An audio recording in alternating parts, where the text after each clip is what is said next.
Que a graça de nosso Senhor Jesus Cristo inunde os corações.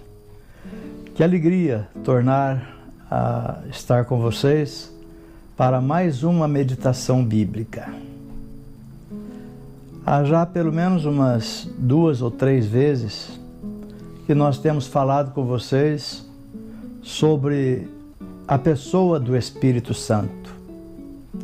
Falamos das diferenças entre o recebimento do Espírito no Antigo Testamento, no Novo Testamento. Falamos da nossa própria experiência e hoje nós queremos continuar. E para tanto eu tenho na minha mão aqui a minha Bíblia aberta em Atos dos Apóstolos, capítulo 2, os versos 38 e 39, onde encontramos assim: Respondeu-lhes Pedro: Arrependei-vos cada um de vós e seja batizado em nome de Jesus Cristo para a remissão dos pecados e recebereis o dom do Espírito Santo. Pois para vós outros é a promessa, para vossos filhos e para todos os que ainda estão longe, isto é, para tantos quantos o Senhor nosso Deus chamar. Meus queridos, com grande satisfação que a gente pode observar na história da igreja as manifestações do Espírito Santo através de muitas e muitas experiências de pessoas e grupos na história antiga e média e moderna da igreja, que nos falam que o dom do Espírito Santo é para nossos dias, é atual, é para mim, é para você, é para todos nós.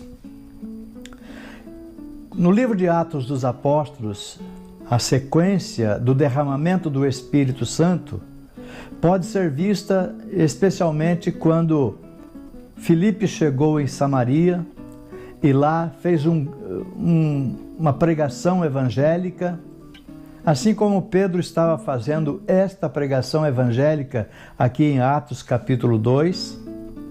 Lá Filipe chegou e pregou o poder de Deus, o evangelho de Cristo Jesus. E alguma coisa de excepcional, alguma coisa que chamasse a atenção deve ter acontecido lá em Samaria, porque lá tinha um homem que era um mago, era um feiticeiro, um desses que enganam o povo. Sempre acontece em todas as partes do mundo e em todas as épocas da história, os falsificadores da palavra de Deus, aqueles que pretensamente querem ser manuseadores do poder de Deus. E lá estava Simão o mago. Assim se refere a ele a palavra de Deus. Ele quis comprar. Pedro, quando lá chegou, impôs as mãos sobre os discípulos e eles foram recebendo alguma coisa maravilhosa. Não é muito claro, porque não diz aqui que houve aquela manifestação de falar em línguas estranhas, não houve a manifestação da glossolalia em Samaria, pelo menos Lucas não narrou isso. E Simão o mago, quando viu aquilo acontecer, disse: opa, chegou a minha vez, esse poder eu ainda não tenho.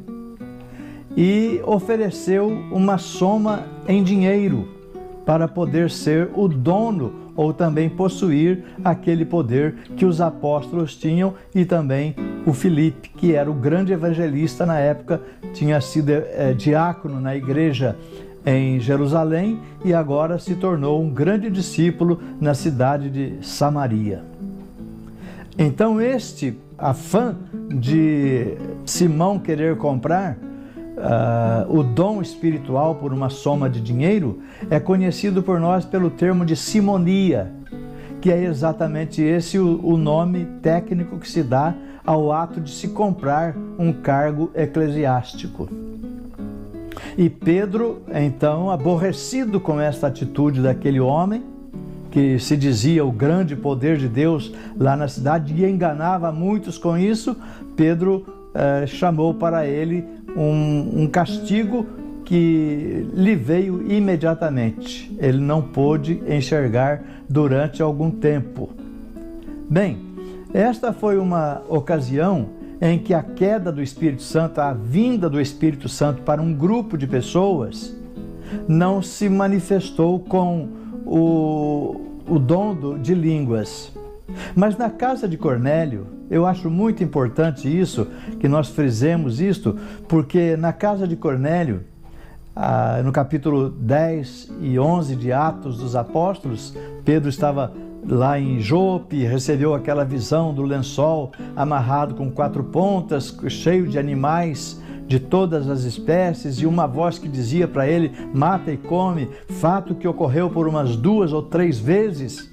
E Pedro: não, Senhor, não faça isso comigo, eu nunca comi coisa comum ou imunda em toda a minha vida.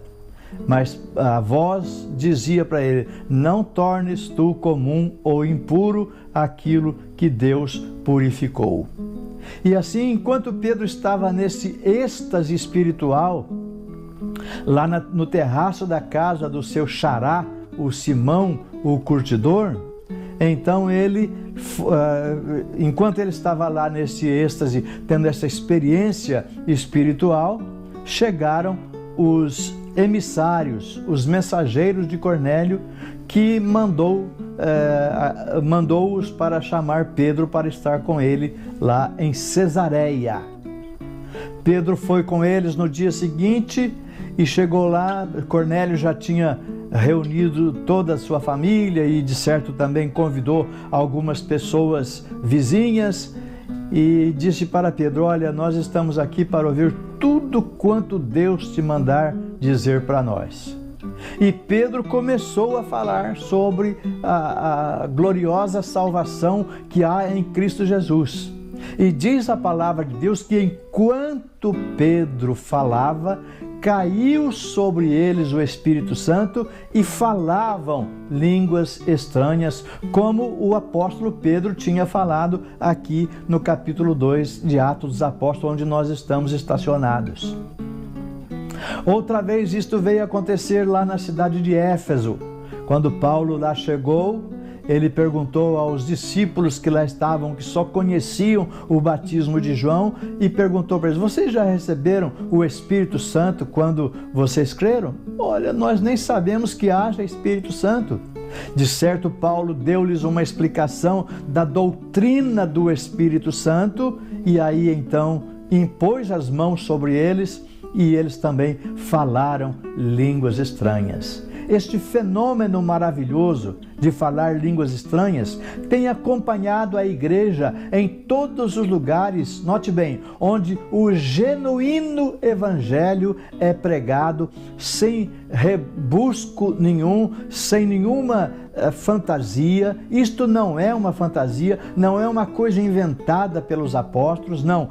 Deus, o Senhor Jesus, prometeu que enviaria o Espírito Santo e enviou. Hoje em dia, há pessoas que apostam que este fenômeno espiritual parou com a morte do último dos apóstolos de Cristo Jesus, nosso Senhor. Mas nós estamos vendo aqui pela história eclesiástica narrada por Lucas, no livro de Atos dos Apóstolos, que este fenômeno espiritual não se limitou somente aos apóstolos. Não, senhores. Por quê? Cornélio foi batizado, pessoas foram batizadas com ou no Espírito Santo lá em Samaria, pessoas foram batizadas com ou no Espírito Santo lá em Éfeso, e assim a história tem se sucedido os fatos. Nós encontramos na Idade Média Antiga pessoas e grupos que falavam línguas estáticas ou línguas espirituais. Existe um compêndio da história chamado O Testemunho dos Séculos, Este livro narra em quantos e tantos quantos lugares se falou língua estranha com a chegada do Evangelho de nosso Senhor e Salvador Jesus Cristo. Não estamos aqui para limitar o poder de Deus. Não estamos aqui para limitar o poder do Espírito Santo. Não estamos aqui para limitar e guardar nos nossos próprios bolsos aquilo que o Senhor Jesus falou que era para todos. E Pedro configurou aqui no livro de Atos dos Apóstolos que esta promessa, dizia ele, é para vós, para vossos filhos, para todos os que estão longe e para tantos quantos o Senhor nosso Deus chamar. Você ouviu o Evangelho? Foi salvo por Cristo Jesus? Tem uma chamada de Deus na sua vida? Então este dom do Espírito Santo é para você. Hoje, agora mesmo. Que Deus te abençoe.